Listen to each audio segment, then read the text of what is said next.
Hello, नमस्कार। Welcome to Educatious. Educatious platform पर आपका स्वागत है। आज है 18 दिसंबर 2023, 18th of December 2023 and we are back with our daily Economic Times analysis. Important जो न्यूज है, जो कि इकोनॉमिक टाइम्स के न्यूज़पेपर के अंदर सुर्खियां बनाई हैं, उनके अंदर सबसे पहले है SpiceJet, Sharjah Sky One and Africa focused सैफरिंग investment try let check in for bankrupt Go Air. Basically आप लोगों को पता है कि गो फर्स्ट ग्राउंडेड हो रखा है। गो फर्स्ट जिसको हम गो एयर भी बोलते हैं, तो ये ग्राउंड हो रखा है, अभी ऑपरेशन नहीं करती इसकी फ्लाइट्स, और इसको रिवाइवल की कवायद काफी समय से चल रही है। और जो इसका रिजोल्यूशन है, उसके लिए बैंक्रप्सी आईबीसी जो कोड है, इंसॉल्वेंसी एंड बैंक्रप्सी कोड के तहत इसको रिवाइव करने के लिए इसके रिजोल्यूशन की प्रक्रिया चल रही है। और जिसके अंदर शैलेंद्र अजमेरा जो है वो इसके रिजोल्यूशन प्रोफेशनल है, who is managing the go first corporate insolvency resolution process. Basically Shailendra Ajmera is the resolution professional for go first corporate insolvency resolution process. अभी 3 नई एंटिटीज आई हैं। शारजा बेस्ड है, एक शारजा की कंपनी है, एविएशन कंपनी स्काई वन। दूसरा कोई Africa का इन्वेस्टमेंट कंपनी है, सैफरिक इन्वेस्टमेंट। और तीसरी इंडियन एयरलाइंस की स्पाइस जेट कंपनी है। ये 3 कंपनी अभी आई हैं। लास्ट डेडलाइन होने के बाद इन्होंने अपना इंटरेस्ट शो किया है कि हम गो एयर के रिजोल्यूशन में हम गो एयर को एक्वायर करना चाहते हैं। तो basically they show their interest in acquiring bankrupt career Go air in an unexpected development weeks after the deadline for making proposal.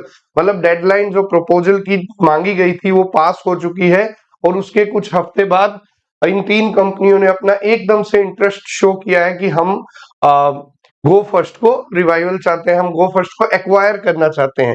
Basically ये सब कुछ देख रहे हैं शैलेंद्र अजमेरा जो रिजोल्यूशन प्रोफेशनल है, उनके पास ये उन्होंने बताया कि ये रिक्वेस्ट आई है और इन्होंने जो डेडलाइन थी उसका एक्सटेंशन मांगा है। The committee of creditors will now take a call. ठीक है, कमिटी ऑफ क्रेडिटर्स जो इस bank insolvency and bankruptcy code के अंदर बनाई गई है, वो डिसाइड करेंगे कि क्या एक्सटेंशन दिया जा सकता है या नहीं दिया जा सकता। इसकी बेसिकली देख लेते हैं। नवंबर 22 थी वो लास्ट डेट थी फॉर सबमिशन ऑफ बिड्स। जो बिड्स आनी थी, जो प्रपोजल्स आने थे, 22 नवंबर उसकी लास्ट डेट थी। और अभी देखिए करीबन आज 18 दिसंबर हो गई है। अभी लास्ट वीक इनके रिक्वेस्ट आई है कि हमें जो डेडलाइन थी उसका एक्सटेंशन चाहिए। All 3 have sought an extension in the deadline. COC to decide on this. Committee of creditors has to take a call on this. Request made in last 10 days. अभी last 10 दिन के अंदर ही ये सारी तीनों की तीनों रिक्वेस्ट आई हैं। Lenders are unsure about their financial position of the entities. Also, they are worried about chances of airlines revival because of the litigation with lessors or plane. They expect better recovery from ongoing arbitration in Singapore. तो basically अभी इसकी arbitration भी चल रही है। कहाँ पे?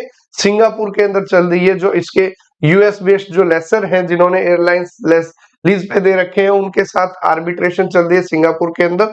तो अभी इन 3 कंपनियों को लेके भी बड़ी समस्या चल रही है, क्योंकि 2 कंपनियों के तो क्या फाइनेंशियल कंडीशन क्या है, क्या फंडिंग है, क्या ये ले टेक ओवर कर पाएंगे, समर्थ हैं, इस बात का भी पता नहीं लगाया गया है। और तीसरा जो स्पाइस जेट है, वो ऑलरेडी अभी लॉसेज एक्वायर कर रहा है। तो इसके ऊपर भी कई लोगों ने आशंका जताई है कि कई एक्सपर्ट्स ने बताया कि स्पाइस जेट तो खुद अपने सर्वाइवल के लिए परेशान हो रहा है। The airline is struggle for its own survival, so he is being made a banker is sceptical. तो बेसिकली तीनों के ऊपर, 2 का तो वेयर अबाउट ही नहीं पता कि ये 2 इन्वेस्टर हैं, इनके बारे में बहुत कम जानकारी है। किसी ने बताया है African company is just an investor with not much known about it net worth, उसका नेटवर्थ भी नहीं पता। शारजा की एक कंपनी वो क्लेम कर रही है कि उसने कभी कभी कार्गो में या लीजिंग और एयरक्राफ्ट मेंटेनेंस में काम किया है। तो आई डोंट थिंक कि एक कार्गो कंपनी या एयरक्राफ्ट लीजिंग मेंटेनेंस कंपनी इतनी बड़ी एयरलाइंस को एक्वायर कर पाने में समर्थ है। और स्पाइस जेट का ऑलरेडी हमने बता दिया कि spice jet is already struggling for its own survival. Leave about the talks of taking over acquiring the another go first which is already in the bankruptcy condition. The committee on creditors will take a call on this. Let's see what will happen. Dawood Ibrahim hospitalized in Karachi amid poisoning speculation. Basically ये दाऊद इब्राहिम से related खबर है। अभी वो बार बार पाकिस्तान ये बोलता रहा है कि दाऊद इब्राहिम हमारे यहाँ कराची में नहीं रहते, हमारे देश में ही नहीं रहते, लेकिन अभी न्यूज आई है कि दाऊद इब्राहिम को शायद पॉइजनिंग हुई है किस, तो अभी जो भी रीजंस है वो नहीं पता है, लेकिन वो उसको बताया गया है कि दाऊद इब्राहिम को कराची के अंदर हॉस्पिटलाइज किया गया है। ये बेसिकली दाऊद इब्राहिम वही डॉन है जिसने 1993 मुंबई ब्लास्ट के जो हमले हुए थे उस पे इसका नाम आया था। बेसिकली अभी हमारी एनआईए है वो चार्जशीट जो इसके एनआईए इन्वेस्टिगेशन कर रही है, जो इसके बिल्कुल फैमिली मेंबर्स है जो इंडिया के अंदर रहते हैं, क्योंकि ऑलरेडी बहुत सारी इलीगल एक्टिविटीज इसी के नाम से आज भी मुंबई के अंदर ऑपरेट हो रही हैं। Moving on to next, week 7 and counting, will market go 1 step forward और 2 स्टेप बैक। आपने देखा कि 7 हफ्ते हो गए मार्केट बिल्कुल बूम साइड पे चल रहा है, बुलिश मार्केट चल रही है। हम अपना ईटी डिस्कशन लेके आते हैं, हम बताते हैं कि आज भी मार्केट अपसाइड होने वाला है, आज भी मार्केट अपसाइड होने वाला है, और ये करीबन 7-8 हफ्ते से चल रहा है कि मार्केट बुल साइड में ही है, और निफ्टी 50 और सेंसेक्स अपने लाइफ टाइम हाई को अचीव कर चुके हैं। अपने अभी लास्ट टाइम जब क्लोज हुआ तब वो अपने लाइफ टाइम हाई पे थे, लेकिन ये ट्रेंड क्या आगे बुलिश रहेगा या अभी बियर आउटलुक रहेगा, क्या रहेगा ये देखना पड़ेगा मार्केट के अंदर। बेसिकली ऐसा लास्ट पहले 3 बार हो चुका है मार्केट के अंदर, बताते हैं आपको।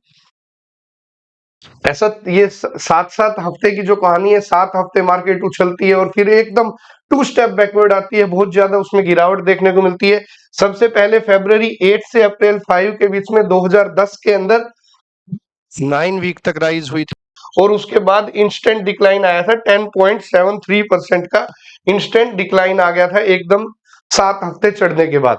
सिमिलरली जनवरी 2 से फरवरी 13 2012 के अंदर 7 वीक के लिए राइज हुई थी मार्केट, 7 वीक बुलिश हुई थी मार्केट और एकदम -14% की गिरावट देखने को मिली थी। दिसंबर 4 से जनवरी 22 के बीच में 8 वीक तक बुलिश रही थी फिर मार्केट, और फिर एकदम 10% की गिरावट देखने को मिली थी। और सिमिलरली अभी देखते हैं, और सिमिलरली नवंबर 23 से जनवरी 4 2021 के अंदर भी 7 वीक तक अपसाइड पोटेंशियल देखने को मिला बैक टू बैक, और एकदम से -5% गिरावट आई थी अभी। लेकिन ये अक्टूबर 30 से हमारे स्टॉक्स, हमारे इंडेक्सेस बहुत ज्यादा रैली कर रहे हैं, लाइफ टाइम हाई पे हैं। तो अभी देखना जाएगा कि अभी मार्केट बुलिश ही रहती है, बुलिश नेचर दिखाती है, या एकदम नीचे आने के आसार हो सकते हैं। तो ये तो मार्केट के ट्रेंड ही बता पाएगा। बेसिकली बहुत सारे जो इन्वेस्टर हैं वो अभी जो उनका फियर इंडेक्स है वो बढ़ चुका है, वो सोच रहे हैं कि अभी मार्केट ओवरबॉट जोन में, जो स्टॉक्स है वो ओवरबॉट जोन में है, और अभी की मार्केट के नीचे आने की ज्यादा संभावना है, एकदम से नीचे झटका मारेगी मार्केट। तो बेसिकली ये सब, तो हमारे निफ्टी का जो विक्स इंडेक्स है, हमारा वोलेटिलिटी इंडेक्स जो है, जिसके अंदर that is the index of fear gauge कि मार्केट में कितना डर देखने को मिला है, वो 13.313 था, जिसका मतलब है trader see risk to the market in the next term. मतलब वो इंडिया विक्स जो इंडेक्स है that is a fear gauge index, उसके अंदर थे उछाल आया है 13.13 उसका इंडेक्स के अंदर जो पैरामीटर है वो है। इसका मतलब है जो ट्रेडर्स है वो आने वाले नियर फ्यूचर के अंदर, नियर टर्म के अंदर गिरावट की तरफ सोच रहे हैं।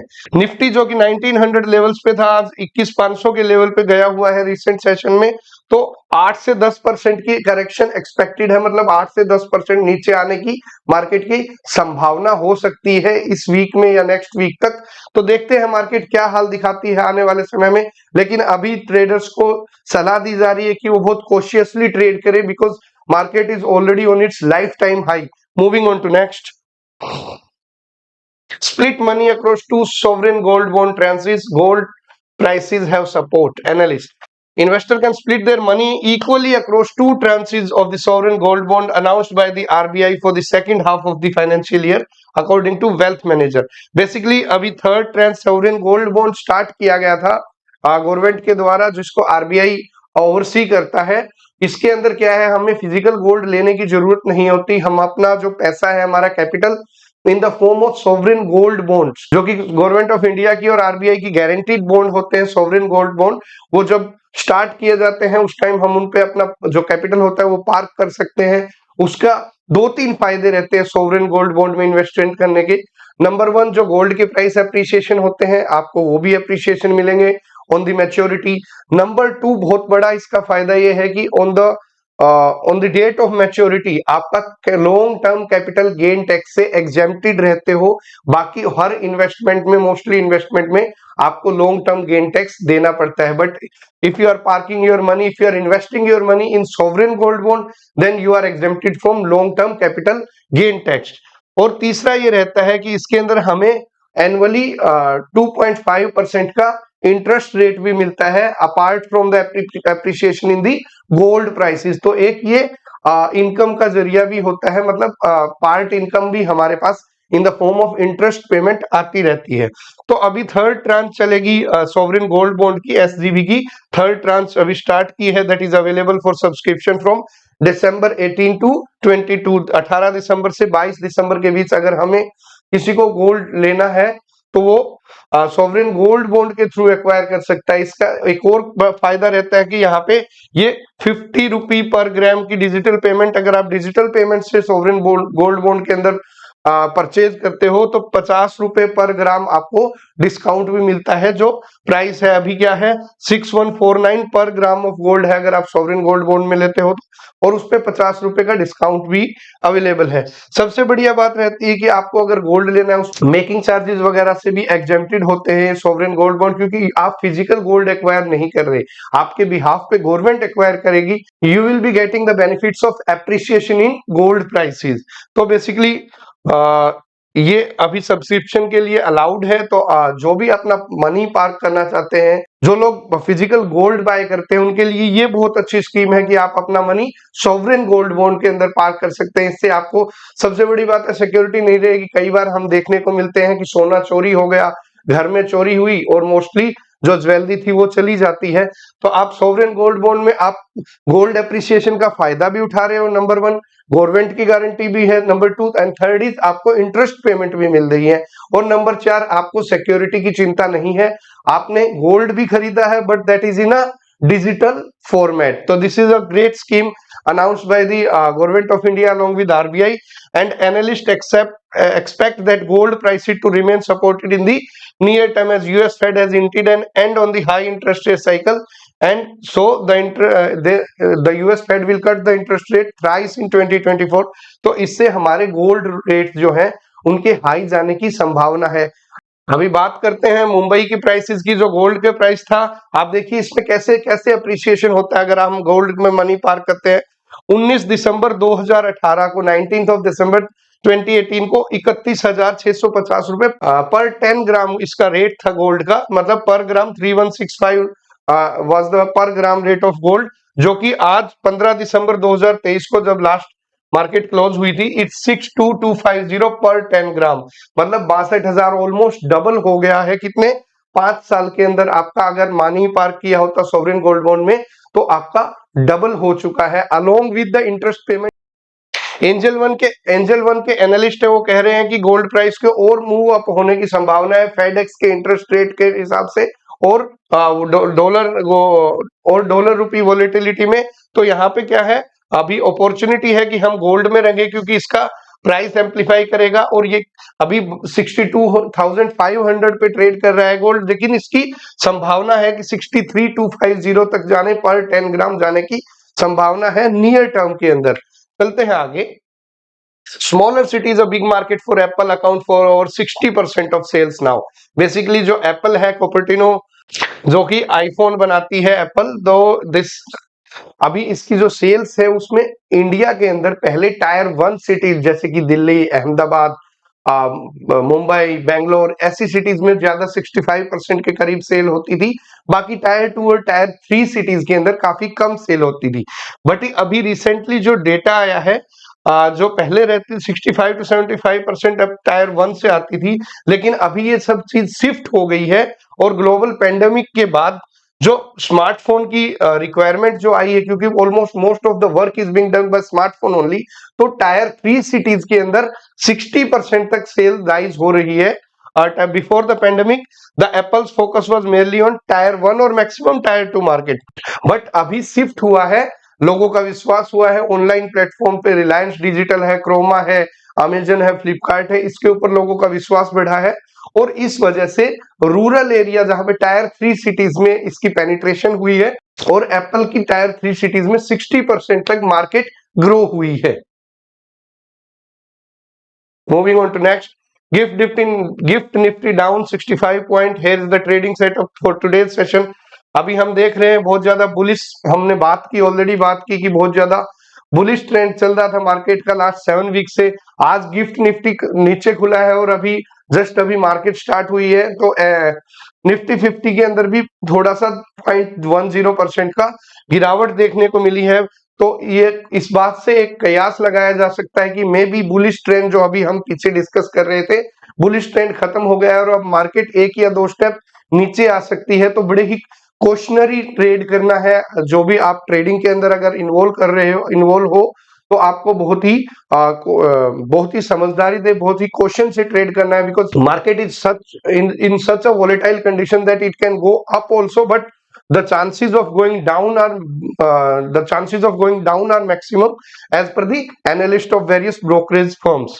तो बेसिकली गिफ्ट निफ्टी ने नेगेटिव स्टार्ट दी है और इंडिया विक्स का जो हमने ऑलरेडी बात की, जो इंडिया विक्स का जो मार्केट फियर का था वो 6.55% तक इंक्रीज हुआ और 13.13 that is a measure of fear in the market. तो मार्केट के अंदर अभी डर का माहौल है, तो इसी हिसाब से बड़ी प्रिकॉशनरी वे में आप लोगों को ट्रेड करना है, ठीक है, और बड़ी लिमिटेड क्वांटिटी, सो दैट आपका कंप्लीट कैपिटल वैनिश ना हो जाए।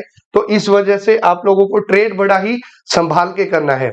अभी कुछ लॉन्ग टर्म के अंदर करीबन 9 कंपनीज हैं जो कि मैक्सिमम रिटर्न दे सकती हैं as per some analyst view in which are published in the Economic Times. We will be discussing those company in a different video, as this is just the analysis of the 2 top news. Till then, stay with me, stay with Educatius. जय हिंद, जय भारत, धन्यवाद।